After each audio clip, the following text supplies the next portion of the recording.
Well, good morning, everybody, and thank you for the next segment of hashtag Monday Morning with Micah. As you all know, we try to do some inspiring, encouraging things and discussions during these unprecedented times that we keep hearing about.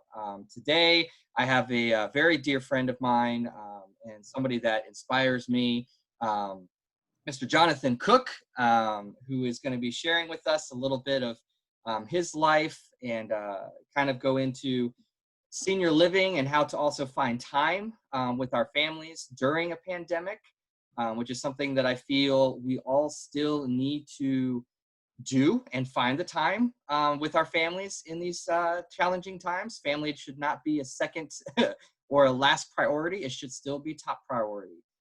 They are very near and dear to us, and we need to find that time as well as keep the passion in our jobs. So, Jonathan Cook here. How are you, sir? Wonderful. Good morning, Micah. Good morning. Thank you for joining me today. So, to start off, tell us a little bit about yourself and also a little bit about your passion and how you started to get involved in healthcare. Well, I started my career with Service Master, which running a housekeeping and laundry department for Lutheran Homes of South Carolina. And while I enjoyed my time with Service Master, I was actually looking to go back to law school when the vice president of operations asked me if I wanted to be a nursing home administrator. And I said, that actually sounds pretty good because I really enjoyed working with seniors. I loved working in a continuing care retirement community, life plan community, because there was something different every day. And when I sat down and reflected on, what would I get from this experience? I recognized at the end of my career, I'd be able to say, I was able to provide for my family, but at the same time, help people. And yeah, that's what we do. We are servant leaders. So, that's where it comes from, being able to provide for my family and be a servant leader and help others. That's what it is. That's awesome. And to keep going too, because that passion still is there. I know it and I see it on your posts and everything, and how you operate your community. So, in regards to your travels and your drive into doing that, and your request to join in the healthcare senior living, what led you to become the CEO of LifeSpire? For those that may not know what LifeSpire is, it's a life plan community, or what some remember as a CCRC. And you oversee 4 communities, and then you mentioned one other aspect. Yeah, so we have 4 communities in the Commonwealth, one in our ancestral home, Culpeper, one in Newport News called the Chesapeake, one in the west end of Richmond called Lakewood, and then the Glebe out in Botetourt County, just outside of Roanoke. And in addition to that, we saw significant demand to try to help provide services for individuals who wanted to remain in their home. So we were the 30th CCRC Without Walls program in the state of Virginia. So what that is we try to give you the same life plan community experience, but allow you to stay in your home. It's a unique program. We started it last in 2019 in February. We thought we would have about 12 sales year one.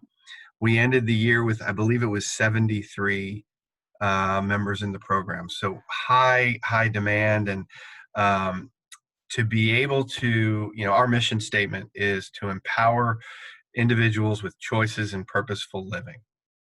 And what this has enabled us to do is to allow people to age in place, which the majority of seniors want to do.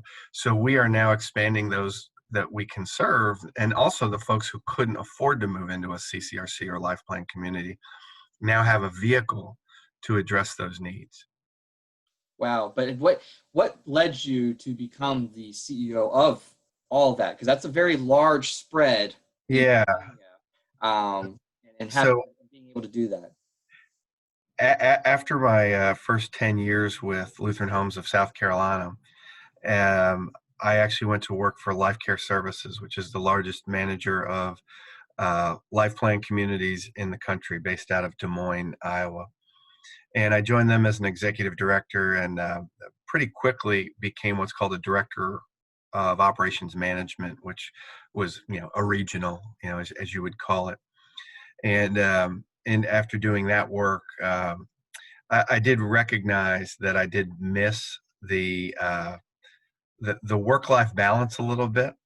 I was running from state to state on the road, and really missing out on a lot of my family's experiences and my kids' life.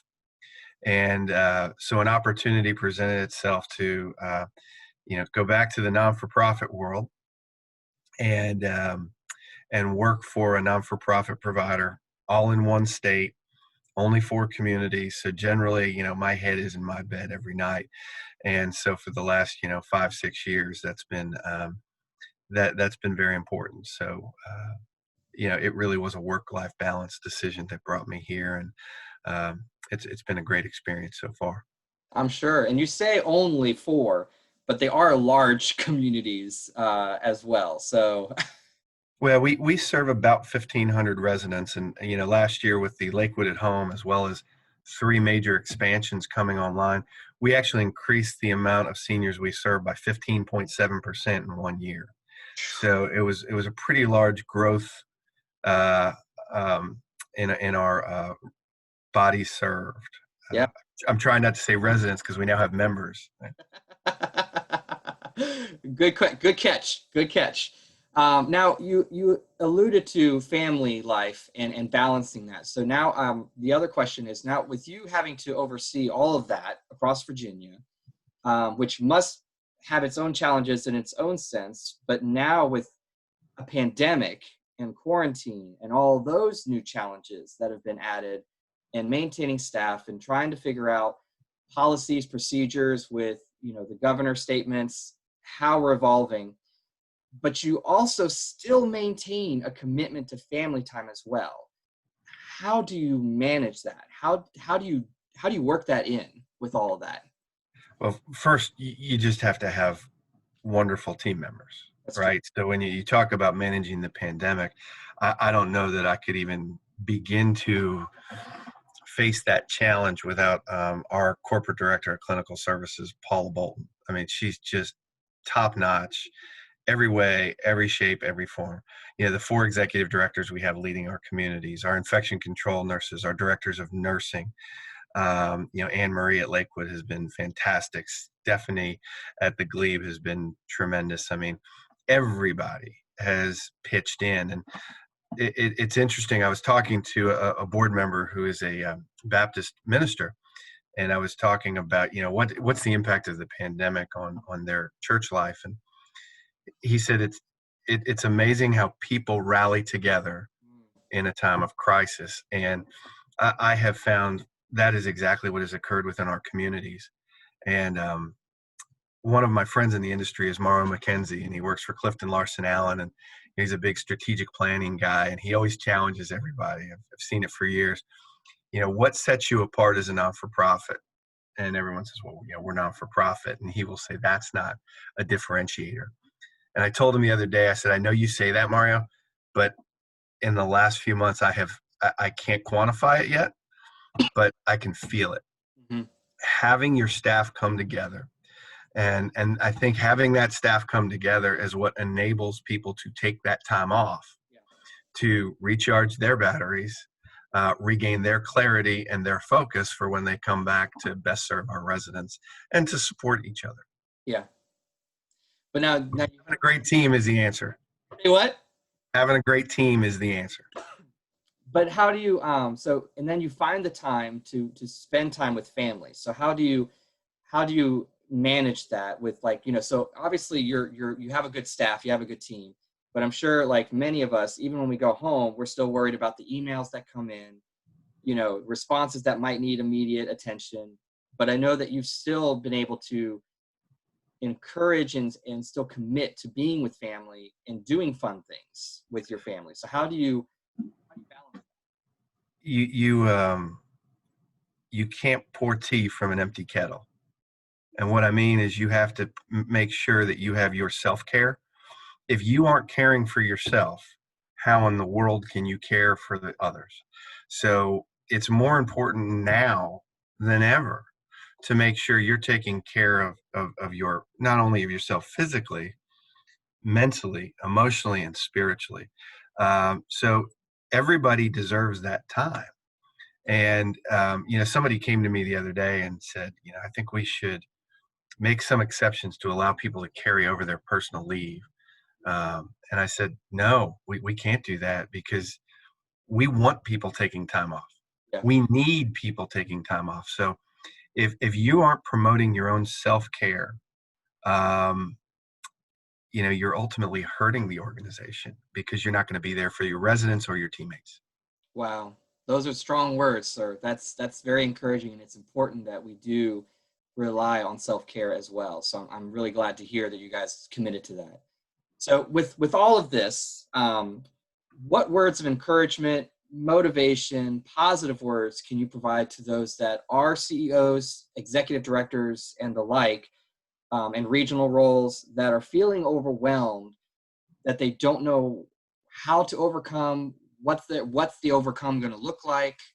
What's the outcome going to look like? What can you say to them that has helped you through this? Well, I guess the first thing I would say is I do take, um, I have strong faith, Yep. and I've certainly put a lot of stock in understanding and believing in a greater power that's going to guide us through this. Second thing is, we live in the greatest country in the world, with one of the best health systems in the world. And, I believe in the leadership that we have at the CDC, the Virginia Department of Health, and they're going to guide us with the best advice possible. And, we're going to work with them collaboratively to make sure that we continue to protect our seniors. The third thing is, I would say, let's just remember, take one bite of the elephant at a time, right? Don't let it overwhelm you. And the way to get through these crises, is to just small steps, baby steps, and take it day by day, one step at a time, doing the best you can. And the last thing is, I take comfort in every caregiver, every dining room server, every nurse, the teams we have in place. Those individuals work in our space, in our arena, because they are servant leaders and they care about others more than they care about themselves. And because I know that, and I've seen it for 25 years, I don't want to say I'm not concerned about it.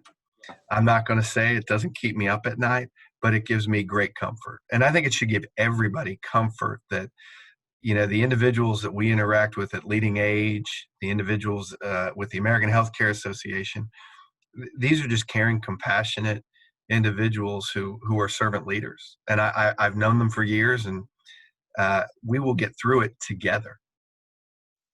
That's awesome. Those are some good words and some good encouragement. So I hope those of you that will be listening today and this week, that you find some encouragement in that. And please, if John, you're okay with it, reach out to John, connect with him, because I think that he would be able to uplift you and give you some other pointers that may have not been shared on this segment. And I'm sure he'd be happy to help you and give you some other words that maybe he didn't share today. So I really appreciate your time, John. I know that you are really doing a great job in leading the way for your communities and your team. And I know that you rely on your team as well to help you stay up and afloat as well. So you've done a great job at that, sir. So kudos to you. And again, thank you, everybody, for listening and taking some time out of your day to listen to this. And stay tuned for our next segment on #Monday Mornings with Micah. So thank you all. Have a great day and a great week.